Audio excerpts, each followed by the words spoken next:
السلام علیکم ویورز، کیسے ہیں آپ سب؟ Welcome to the best novels, novel محبت تنک رنگورکر، ریٹن بائی سمیرہ شریف طور، cousin marriage based most romantic novel کے ایپیسوڈ نمبر 1 سٹارٹ کرتے ہیں۔ عصمت دیکھیں وہ شاہزر کھڑا ہے۔ وہ لوگ جیسے ہی ایئرپورٹ کے احاطے سے باہر نکلے تو کمال صاحب کی نظریں مسلسل شاہزر کو تلاش کر رہی تھیں۔ آخرکار انہوں نے اپنی کوشش میں کامیاب ہوتے ہی وہیں سے ہاتھ ہلایا اور ساتھ ہی گھر والوں کو بھی مطلع کیا۔ دونوں بہنوں نے پیچھے جانب دیکھ کر جدھر کمال صاحب نے اشارہ کیا تھا وہاں موجود شخص ہاتھ ہلا کر ان سب کو خوش آمدید کہہ رہا تھا۔ مشال کی ساری حسیات آنکھوں میں سمٹ آئی۔ پورے 15 سال بعد وہ اسے دیکھ رہی تھی، اس نک چڑھے اور جھگڑالو سے شاہزر کو، جس کا سارا غصہ مشال اور چچا کو دیکھا محبت میں بدل جاتا تھا۔ وہ آنکھوں میں چند لمحے پہلے بجلیاں سی برس رہی تھی، یکدم ان میں محبت کی ان گنت قندیلیں روشن ہو جاتی تھیں اور زبان جو شعلے برسا رہی ہوتی تھی فوراً پھول بکھیرنے لگتی تھی۔ وہ سب جیسے اس کے پاس پہنچے، شاہزر فوراً آگے بڑھ کر چچا کے گلے لگ گیا۔ یقین کریں چچا جان، ساری رات نیند نہیں آئی۔ جیسے ہی آنکھ لگتی فوراً آپ کی آمد کے خیال سے نیند آنکھوں سے اڑ جاتی۔ یہاں آپ کا انتظار کرتے قیامت کے پل گزرے ہیں۔ چچا کمال کے گلے لگا ہوا تھا۔ عصمت بیگم اور عبیشہ دلچسپ نظر سے اس خوبرو بندے کے پاپا کے ساتھ چمٹا دیکھ رہی تھی، جبکہ وہ ویسے ہی سرسری نظروں سے اس کا جائزہ لینے لگی۔ مردانہ قد کاٹ، چوڑا سینہ، لمبا قد، گندمی رنگت، خوبصورت مردانہ نیر نقوش سے مزین چہرہ، کالی سیاہ گہری آنکھیں اور اس بھرپور وجاہت سے مزین سراپے پر موجود گرے پینٹ اور گہری تھالے والی گرے ہی شرٹ تھی۔ چچا کے گلے لگے، شاہزر نے بھی اپنی اس انگریزن لک دیتی کزن کا جائزہ لیا۔ اسے سامنے دیکھ کر اس کی آنکھوں میں بجلیاں ہی بجلیاں گونجنے لگی تھیں۔ آنکھوں میں واضح وحشت و بربریت اتر آئی تھی، چہرے پر یکدم سرد مہری چھانے لگی۔ اپنی غیظ و غضب، غم و غصے، نخوت و جابریت والی نیچر کا اظہار کرنے سے وہ بمشکل خود کو روک پایا تھا۔ مصلحتاً وہ چچا کمال سے علیحدہ ہو کر چچی کی طرف جھک گیا۔ السلام علیکم چچی جان۔ عصمت بیگم تو شاہزر کو دیکھ کر حیران تھی، وہ بھی تقریباً 15 سال بعد اسے دیکھ رہی تھی۔ یہ والا خوبرو سا شاہزر اس نخریلے، ہر وقت غصہ ناک پر چڑھائے رکھنے والے شاہزر سے بالکل مختلف تھا۔ انہیں ایک دم شوہر کا فیصلہ بہت پسند آیا۔ وہ جو برطانیہ سے آتے ہوئے دل ہی دل میں خائف تھیں، اب شاہزر کو دیکھ لینے کے بعد بہت مطمئن ہو گئی تھیں۔ فوراً آگے بڑھ کر شاہزر کے سر پر پیار کیا اور ساتھ ہی فراق و کشادہ پیشانی کا بوسہ دیا۔ کمال، آپ واقعی سچ کہتے تھے، یہ شاہزر تو بالکل ہی بدل گیا ہے۔ اس انمول خوشی کا اظہار عصمت بیگم کے پورے وجود سے ہو رہا تھا۔ کمال صاحب نے ستائشی نظروں سے شاہزر کو دیکھا، جو اب عبیشہ اور مشال پر نظریں جمائے ہوئے تھے۔ شاہزر بیٹا، ان سے ملو، یہ عبیشہ ہے اور یہ مشال۔ انہوں نے دائیں بائیں کھڑی دونوں صاحبزادیوں کا تعارف کروایا تو اس نے ایک دم ہونٹ بھینچ لیے۔ السلام علیکم شاہزر بھائی۔ عبیشہ نے فوراً آگے بڑھ کر سلام کیا۔ اس نے دونوں کی جانب دیکھا، کس قدر تضاد تھا دونوں بہنیں میں، ظاہری حلیے دونوں کے کس قدر مختلف تھے۔ عبیشہ وائٹ گاؤن میں ملبوس تھی جس نے اس کے سارے وجود کو ڈھانپ رکھا تھا، سر پر موجود سکارف اسے بہت معصوم ظاہر کر رہا تھا، جبکہ مشال پینٹ شرٹ میں ملبوس تھی۔ دوپٹہ نام کی کوئی چیز نہیں تھی، کھلے بال جو اس کے ارد گرد پھیلتے اس کے نمایاں ہوتے جسمانی قد و خال کو ڈھانپ رہے تھے۔ بالوں کی کچھ لٹیں اس کے رخساروں کے ارد گرد جھول رہی تھیں۔ اس کے چہرے کو دیکھتے ہی وہ چونک سا گیا۔ ایسا کچھ ضرور تھا جو بغور دیکھ اور محسوس کر رہا تھا۔ وہ اس کی نظریں محسوس کر کے آگے بڑھی۔ ہیلو۔ اپنا مرمری ہاتھ اس نے شاہزر کی جانب بڑھایا۔ شاہزر یوں محسوس ہوا جیسے اس نے اس کے منہ پہ تمانچہ کھینچ مارا ہو۔ کہاں اس کے خاندان کی عورتیں شرم و حیا کا پیکر تھیں، ڈھکی چھپی رہنے والی، اپنے پندار کی حفاظت کرنے والی، نظریں جھکا کر مرد سے کلام کرنے والی، اور کہاں یہ مشال، اس کی رگیں تن گئی، غیرت مند خون تیزی سے دوڑنے لگا۔ ہیلو۔ اس کے ہاتھ کو یکسر نظر انداز کر کے اس نے مصلحتاً اپنے مزاج کے برخلاف اپنے جارحانہ، انتقامی، اشتعال انگیز رد عمل کو کنٹرول کرنا پڑا تھا۔ اس کا لحاظ و مروت آڑے آ گیا۔ چچا کی خاطر وہ اسے جواب دینے پر مجبور تھا، اگر وہ لوگ جہاں نہ ہوتے تو نہ جانے وہ کیا کر ڈالتا۔ وہ اس درجہ بیزار کن خشک انداز اور کھردرے لب و لہجے پر ششدر رہ گئی تھی۔ بھلا کب کسی نے اس کے کسی عمل پر یوں رد عمل کا مظاہرہ کیا تھا؟ وہ صرف سنانے کے لیے ہی تھی۔ آج جو یوں کسی نے بیچ چوراہے پر یوں سلوک کیا تھا تو وہ بھڑک اٹھی۔ ہتک، ذلت اور احساس توہین سے لمحہ بھر کو سن کھڑی رہی۔ شاہزر نے پتھر کھینچ مارے تھے۔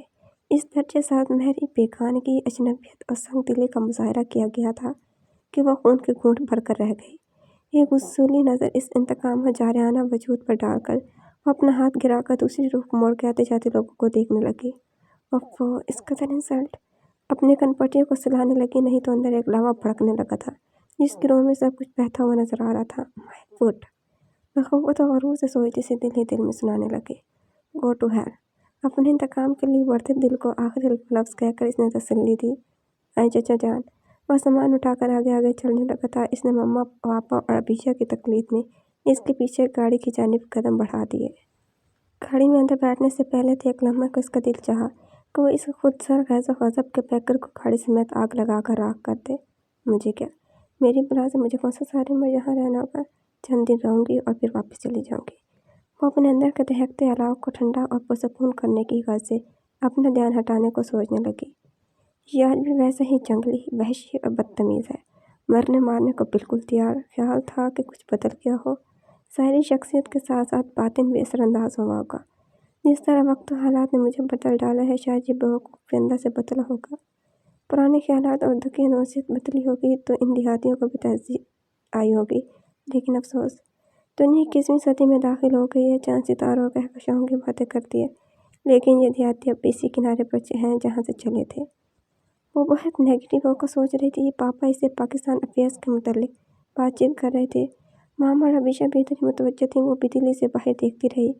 रात के अंधेरे की बदौलत कुछ साफ मनासिर नहीं थे। वह जल्द ही बोर हो गई। शोल्डर बैग से बबल निकाल कर मुँह में डाली और वॉकमैन कानों से लगा कर माइकल जैक्सन को सुनने लगी। सारे सफ़र में वो यही काम करती आई थी। पापा को इसकी परवाह नहीं थी और इसे इनकी। थोड़ी देर बाद शहज़ाद ने गाड़ी एक छोटे से फ्लैट के सामने रोक दी। 2 कमरों, एक किचन और ड्राइंग रूम पर मुश्तमिल ये छोटा सा फ्लैट वाकई बहुत खूबसूरत था। वह दिलचस्प नज़रों से फ्लैट को देखती रही। सारा फ्लैट अच्छी तरह देखकर वो बेयकीन थी कि यह खूबसूरत डेकोरेटेड सा फ्लैट इस सड़ियल और नकचढ़े शख्स की मलकियत है। ड्राइंग रूम में बैठे दोनों कमरों और एक किचन का कुछ नज़ारा बखूबी हो रहा था। बरतानिया से पाकिस्तान तक की फ्लाइट ने इसे काफ़ी थका डाला था। वह वहीं रोके सोफे पर एक पर गिर गई। शहज़ाद ने इसे यूं गिरने पर अजीब नज़रों से देखा। अस्सलाम वालेकुम। वह लगभग 50-56 साल की एक सलीका मंसी खातून थी जो चाय की ट्राली धकेलने कर ड्राइंग रूम में दाखिल हुई। आवाज़ पर चौंक कर वह इस औरत को देखने लगी, बल्कि इसके चेहरे पर कुछ खोजने लगी। ये मामा खातून को देख कर पापा की जानिब सवालिया नज़रों से देखने लगी। वो मुस्कुरा दिए। याद करो, ये कौन है? आजकल खिलाफ़े तवक्को मामा पापा के ताल्लुकात इन चंद माह में बहुत खुशगवार हो चुके थे। वो दोनों को देखने लगी। अरे, ये तो सारा है। मामा ने कुछ देर सोचने के बाद खुश होकर कहा, फिर इसकी तरफ बढ़ी। वो और अबीशा भी चौंक गई। अबीशा तो बहुत ज़्यादा नहीं, लेकिन वो खुद इन्हें बहुत अच्छी तरह जानती थी।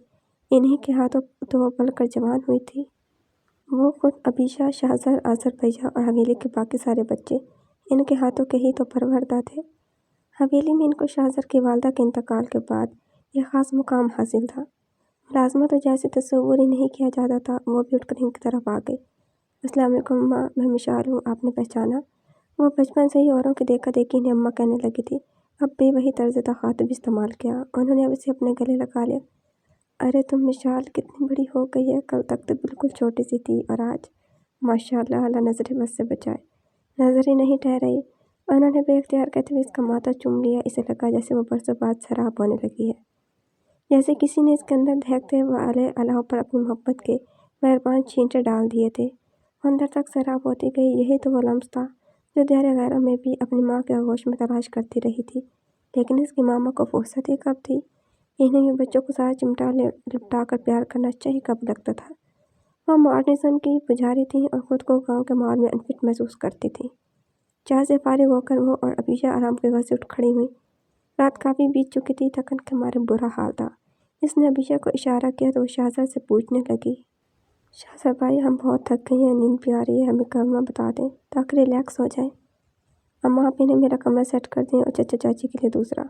अबीशा की बात पर इसने फ़ौरन सारा अम्मा को कहा, तो क्या हम दोनों एक ही कमरे में ठहरेंगे?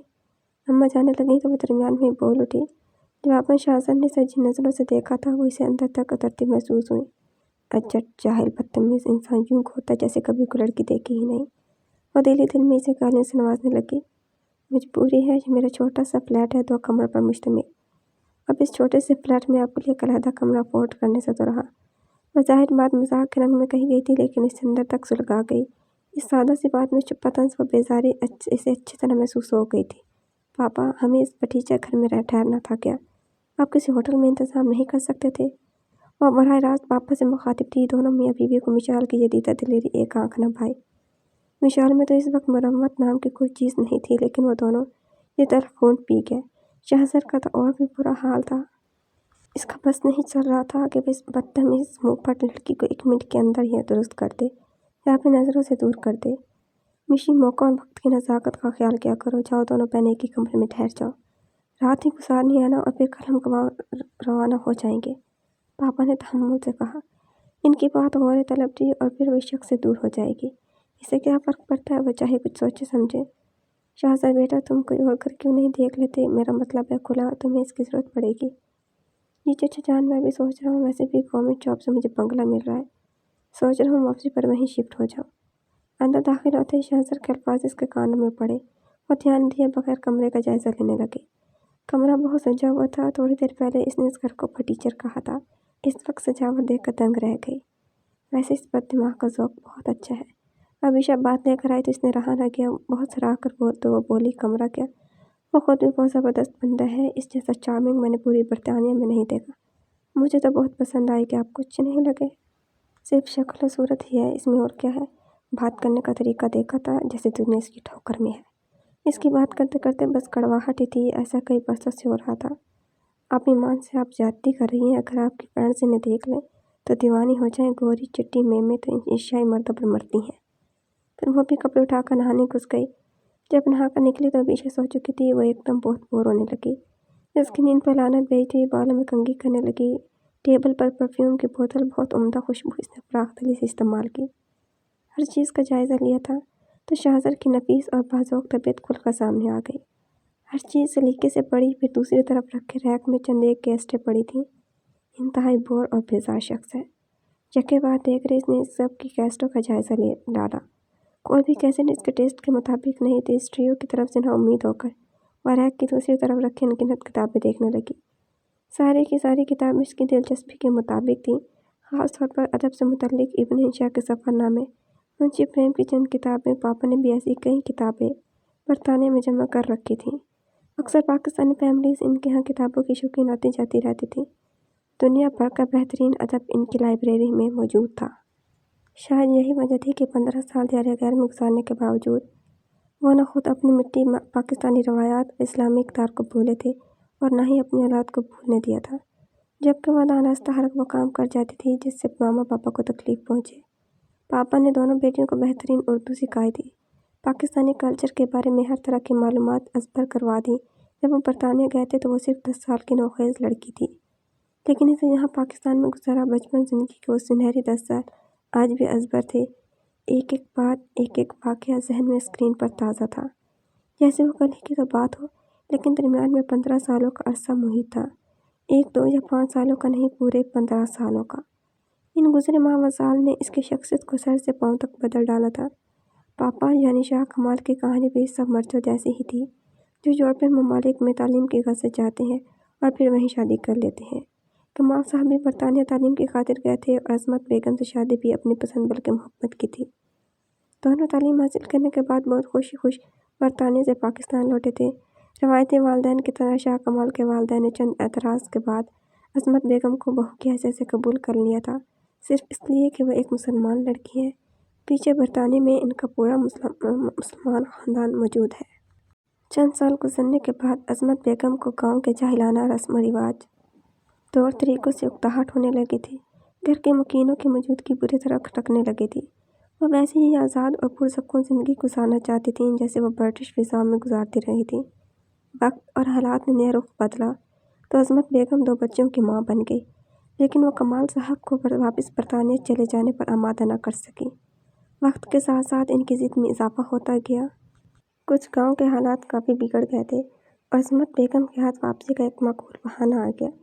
नौबत तलाक तक पहुंच गई तो कमाल साहब को अपनी बच्चियों के मुस्तकबिल की फिक्र सताने लगी, जिन्हें अज़मत बेगम अपने साथ बरतानिया ले जाना चाहती थी, लेकिन शाह कमाल ऐसा नहीं चाहते थे।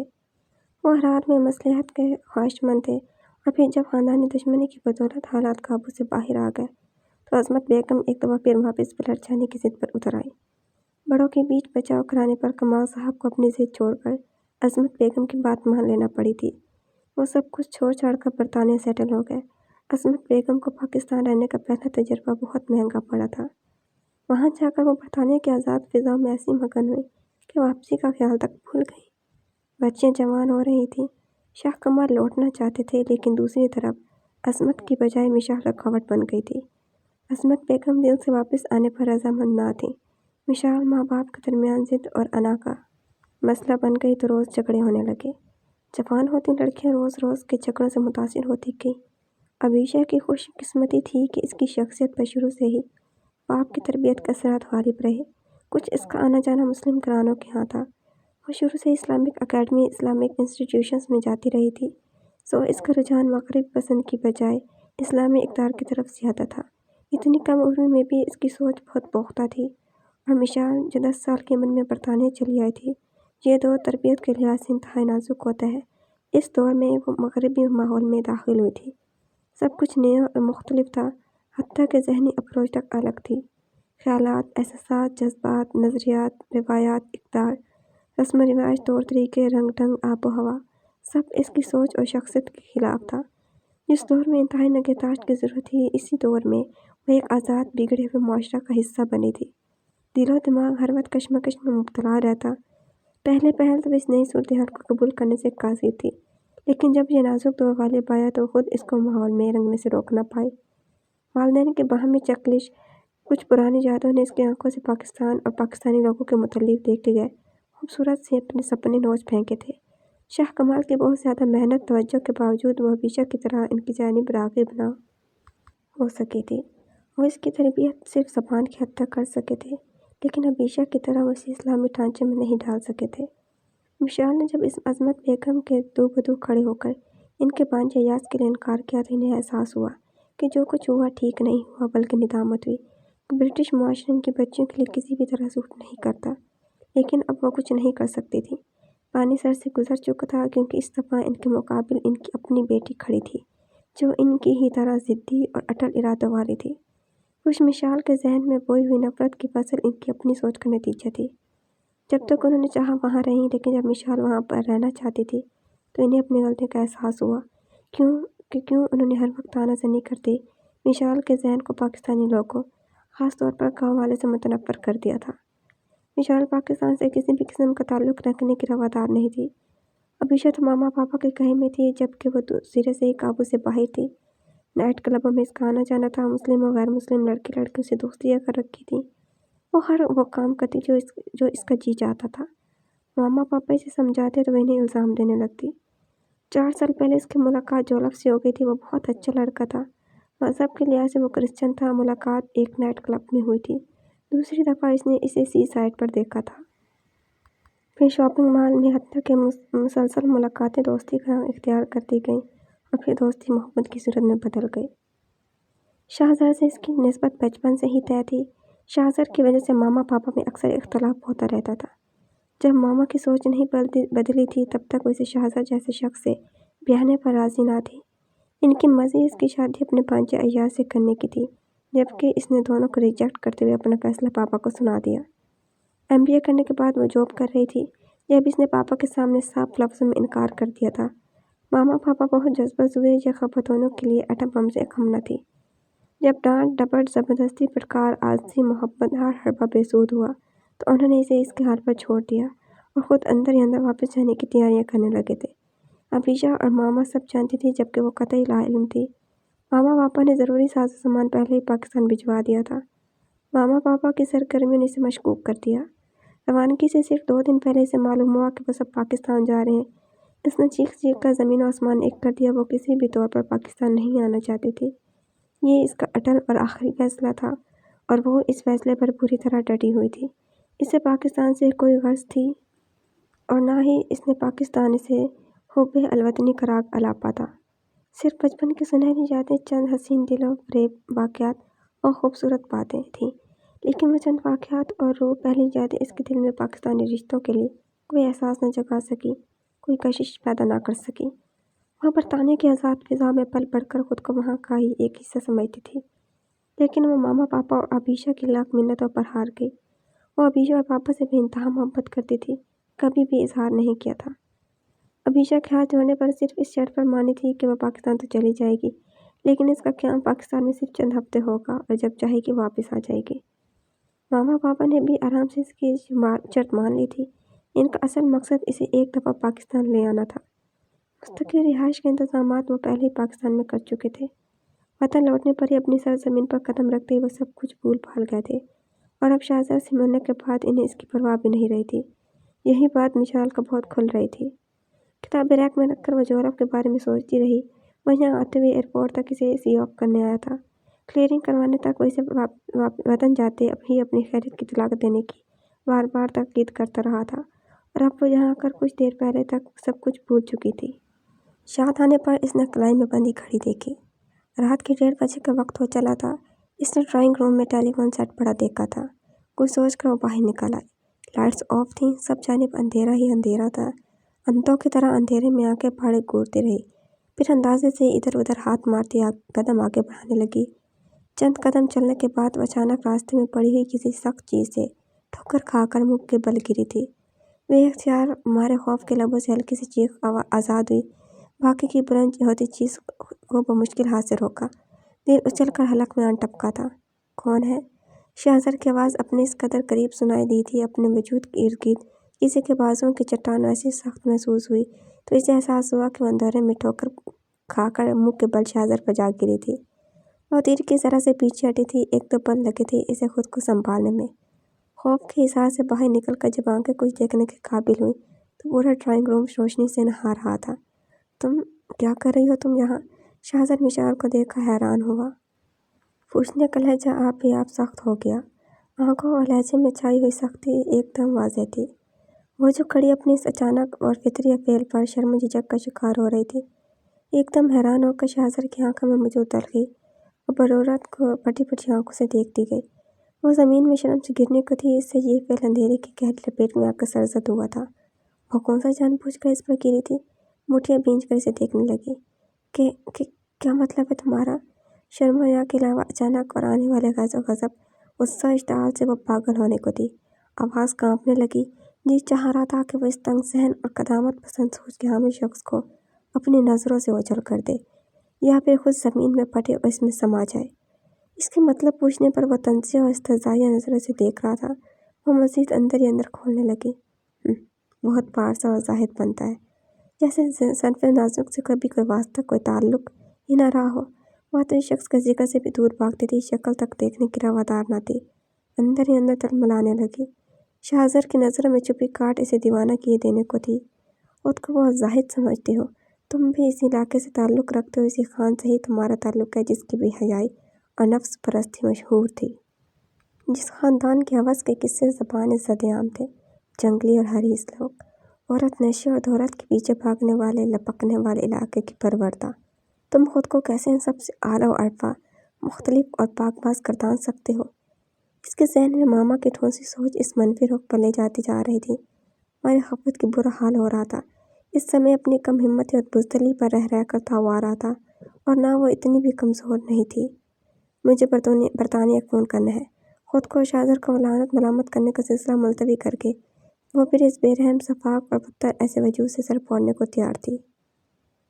हस्बे मामूली इसने इस दफ़ा मिशाल के बाद कुछ नहीं कहा था, बल्कि कान धरने की ज़हमत तक गवारा नहीं की थी। बेनियाज बना अपने इसी फर्शी बिस्तर पर नीम दराज हो गया। इससे कुछ फासले पर सारा अम्मा इर्द से बिल्कुल बेखबर गहरी नींद सो रही थी। क्रॉफर्ड बदतहजीब और इनमैनर्ड, इसके नोक घेर वाले अंदाज पर इसे दिल ही दिल में गाने सुनाती टेलीफोन स्टैंड की तरफ लपकी। वह नाक सुखेड़ती नंबर डायल करने लगी। इसे बार बार नंबर डायल करते और उलझते देख कर शाहज़ाद अपनी जगह से उठा था। वो किन आँखों से इसे किचन की जानिब देखने लगी। सुनो, कहीं ये टेलीफोन सेट ख़राब तो नहीं? इससे पहले एक वो किचन में गुम होता। इंतहाई बदतमीज़ी से इसने पुकारा था। इस पुकार पर 1 मिनट को का ज़रूर था, लेकिन पलट कर देखने और कोई जवाब दिए बगैर वो अंदर गुम हो गया। इसे इसकी हरकत पर और गुस्सा आने लगा। समझता क्या खुद को प्राइम मिनिस्टर कहेगा। वो बड़े ज़ब्त से इस क़यामत का इंतज़ार करने लगी। पूरे 10 मिनट बाद वो बरामद हुआ तो इसके हाथ में मोबाइल था, जिसे मिशाल की तरफ उछालते हुए बोला, ये लोकल कनेक्शन है, बाहर से आने वाले कॉल तो रिसीव की जा सकती हैं, लेकिन बैरून मुल्क एक जगह से दूसरी जगह कॉल नहीं की जा सकती हैं। अपनी सहूलत के लिए मैं ये कार्ड और मोबाइल इस्तेमाल करता हूँ। इसी पत्थर और सख्त लहजे में बोला था। اسے تو اس کی بات میں ذرا بھی نرمی کی رمق دکھائی نہ دیتی۔ وہ نظر انداز کرتی دوبارہ نمبرز ملانے لگی۔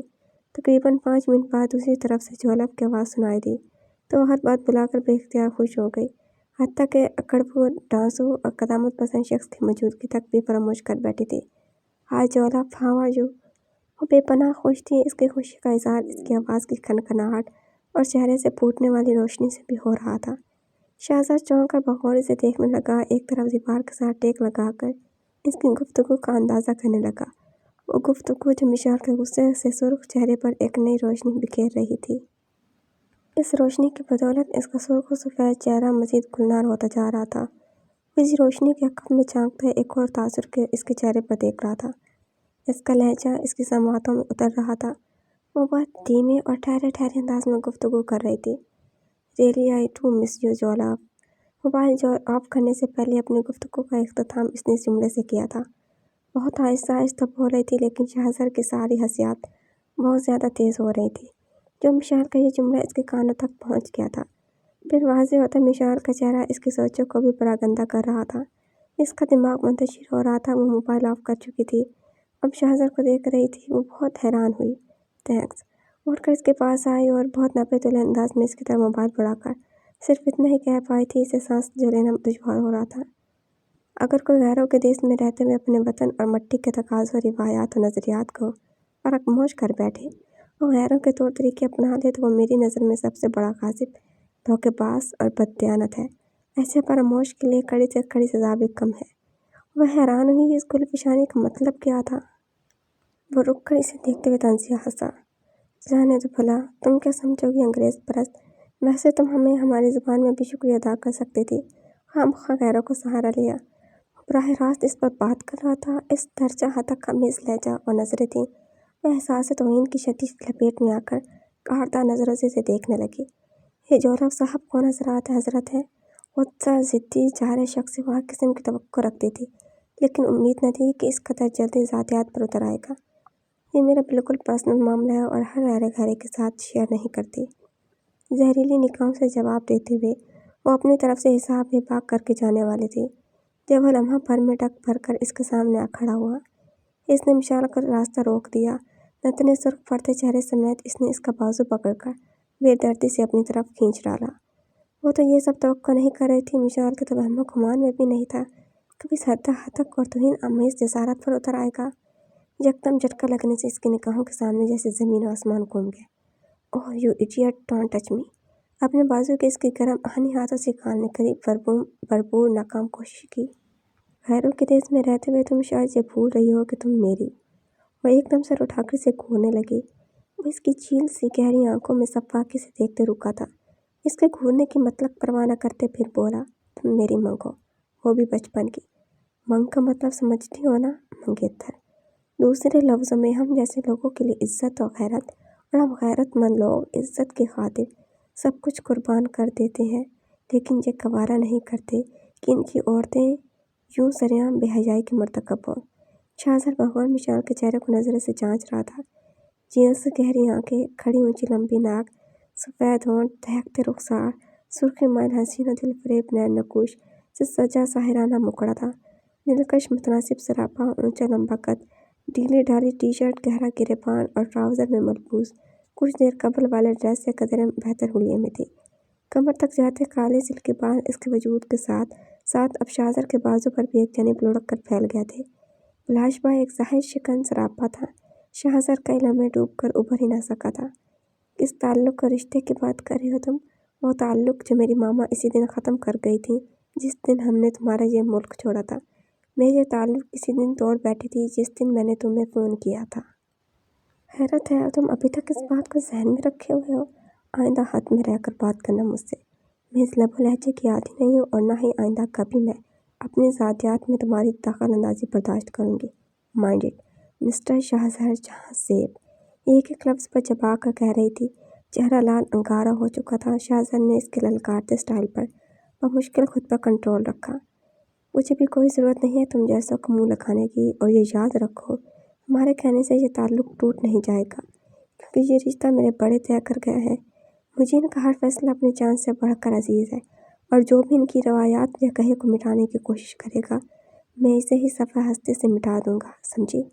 अच्छा, विशाल ने तमस्खर उड़ाया। तुम्हारे बड़ों के कहे के अल्फाज अब मैं तोड़ती हूँ। बताओ क्या कर लोगे तुम? मार दोगे मुझे? गुस्से से बेकाबू होते इस पर चिल्लाते हुए अपना नर्म नाजुक बाजू छुड़ाने की कोशिश की, लेकिन लगता था जैसे किसी आईनी शिकंजे में फंस गया हो। विशाल के दावा देते नखुवत आमेज अंदाज ने शाहजर की मर्दानगी पर एक गहरी चोट लगाई थी, अंदर बाहर आग भड़का दी थी।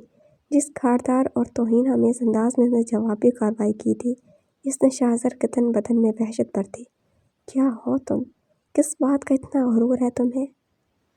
चाहो तो मैं अभी एक पल में तुम्हारा ये सारा तनतना और गुरूर तोड़ कर रख दूँ, चुटकियों में मसल दूँ। वो पूरी सफाकी से इसके वजूद में अपनी नज़रें गाड़े हुए था, अंदर तक उतरती नज़रें। विशाल बच्ची न थी जो इसकी बात का मफहूम न समझती। वहशत ज़दा नज़रों से इसे देखती रह गई, फिर एकदम जख्मी शेरनी की तरफ पुकारी। और है क्या तुम लोगों में? तुम और कर भी कह सकते हो जिस इलाके से तुम ताल्लुक़ रखते हो, इसके लिए तो औरत और नशा एक ही ज़मरे में आते हैं। तुमसे तो तवक्को रखना ही अबस है। इसी माँ के बेटी हो ना जिसका ख़ानदान फहाशी और बेहयाई में पेश है। वो बेखौफ लहजे में बोल रही थी। इसकी बात ने शाहजर को एक आखिरी चिंगारी दिखाई थी। इसका हाथ उठा था, विशाल को अंदर तक दहला गया। वो लड़खड़ाई और वहीं इसके बिस्तर पर गिरी थी। बेबसी एहसास तो इन जिल्लत से शाहजर का खून सवार हो गया था। अगर सामने मिशाल न होती तो इसे माँ की गाली देने वाला अब तक ढेर हो चुका होता। वो बेबसी से वहशी हो रहा था, यकदम इसकी जानिब से रुख मोड़कर खड़ा हो गया। मिशाल लाख बेबाक सही, पर दिल खौफ से बंद होने वाला था। उठो और जाओ यहाँ से। आइंदा किसी मर्द को इसकी मर्दानगी का ताना देने मत बैठ जाना। अगर वो मर्दानगी दिखाने पर उतर आया तो नुकसान सरासर तुम्हारा ही होगा। इसका क्या जाना है, साफ मुकर जाएगा। इंतहाई दरश्त लहजे में वो रुख मोड़े कह रहा था। इतनी वहशत थी लहजे में वो पहुँच कर रह गई। इसने कभी भी मर्द को इस दर्जा हजारियाना वहशत भरा मुजाहरा करते नहीं देखा था। एकदम उठी थी, भागकर कमरे में बंद हो गई। अबीशा पुरसुकून सो रही थी। वो वहीं कालीन पर बैठकर घुटनों में सर रखकर रोने लगी। शाहजर का लहजा बचपन की कोई राख में सिलकती चिंगारी था जो इसके वजूद में दहका गया था। शाहो, तुम क्या समझते हो मैं तुम्हारे साथ हार जाऊंगी? अपने हाथों बल्कि पूरे जिस्म पर एक अनदेखा लम्स महसूस कर रही थी। रुखसार आग की तरह दहक रहा था।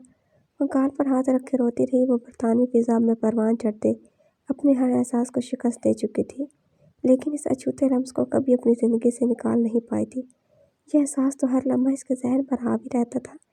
एक एक पल में वह इस लम्स की असीर रही थी। इस लम्स के हाथों तो मजबूर होकर वह जोलब की तरफ बढ़ी थी। इसने सुना था कि मोहब्बत खुद होती है। यह खुद दिल की धरती है। धरती से यह पौधा सर निकालता है, पनपता है और फिर परवान चढ़ता चला जाता है। इसकी आबियारी के लिए कोई कोशिश, कोई अमल, कोई तजर्बा नहीं करना पड़ता, बल्कि जब ये खुर्दरू पौधा धरती पर दिल पर उगता है तो खुद इस इंसान को भी एहसास नहीं हो पाता जिसके दिल में ये जज्बा पनपता है। और जब इंसान को एहसास होता है तो वो अपनी जड़ें बहुत मजबूत कर चुका होता है। वह नन्हा सा पौधा तनावर दरख्त बन जाता है। इसकी कौंपलें टहनियों की सूरत इख्तियार कर जाती हैं और इंसान इस जज्बे के सामने बेबस हो जाता है जिसे मोहब्बत कहते हैं। 4 हरूफ पर मुश्तमिल इस लफ्ज़ मोहब्बत का कभी कभार वह बहुत उलझती थी। कभी कभार मोहब्बत के इस फ़लसफ़े पर गौर करते इसे महसूस होता है जैसे वह जोलब से सोच समझ कर मोहब्बत कर रही है, और जो सोच समझ कर मोहब्बत की जाए, इसे मोहब्बत के सिवा बाकी सब कुछ कहा जा सकता है। वो अंदर से बहुत प्यासी थी। इसके अंदर तिश्नगी ही तिश्नगी थी। वो होंठों तलक प्यासी थी और अपने अंदर की प्यास बुझाने को जोलब की तरफ बढ़ी थी। इसे अपने सब कुछ समझ बैठी थी। देवता, महबूब, मोहब्बत और मोहब सब कुछ इसे तसव्वुर कर लिया था।